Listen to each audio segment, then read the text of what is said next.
If you are over 50, you've probably been told your entire life to avoid butter to protect your heart. But what if the real problem was never butter at all? And what's actually damaging your arteries is something you eat every single day without even realizing it. Hello, I'm Dr. Michael Hart, and after years of working with patients trying to improve their heart health, I've noticed something very important. Many people are afraid of the wrong foods, and because of that, they end up focusing on the wrong problem.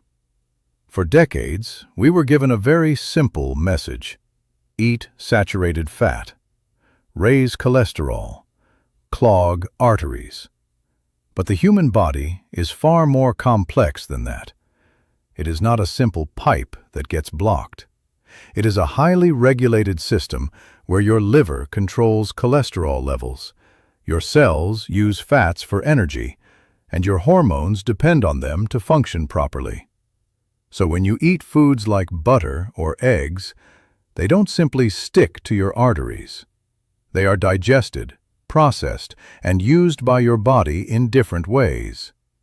Now here's where things become more interesting. Not all cholesterol behaves the same way.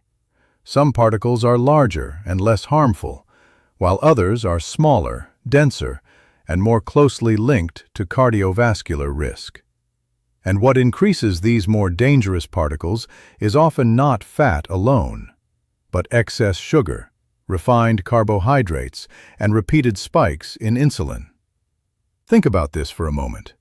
If someone removes fat from their diet, but replaces it with bread, cereal, pasta, and processed snacks, are they really improving their health? Or are they creating a different kind of problem?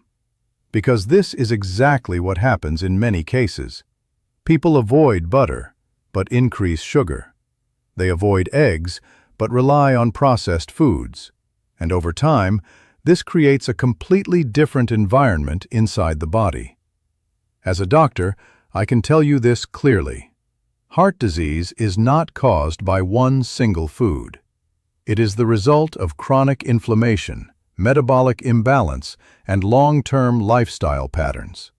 When your body is constantly exposed to high sugar levels, poor nutrition, and daily stress, it enters a state of internal inflammation.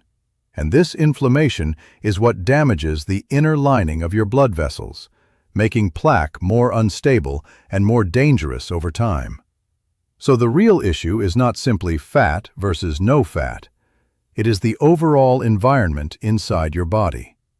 Now, at this point, it's very important to bring balance into this conversation. This does not mean saturated fat is harmless for everyone. Some individuals are more sensitive, some have genetic cholesterol conditions, and others may already have existing cardiovascular disease, which means their diet needs to be carefully managed. But what we do know is this: replacing natural foods with ultra-processed products often causes far more harm, especially after the age of 50. So instead of blindly fearing foods like butter, a better question to ask is, what is the overall quality of my diet? Am I consuming too much sugar, too many processed foods, and not enough real, nutrient-dense nutrition? Because your heart does not respond to one single ingredient. It responds to your entire lifestyle, your daily habits, your stress levels, your sleep quality, and your long-term choices. And this is why two people can eat similar foods but have completely different health outcomes. So before you remove natural foods from your plate out of fear, take a step back. Look at the bigger picture. Focus on balance, focus on quality, and focus on what your body truly needs. And if this helped you see things from a different perspective, make sure to subscribe for more clear and honest medical insights. And tell me, have you been avoiding butter all these years? Or has your understanding started to change?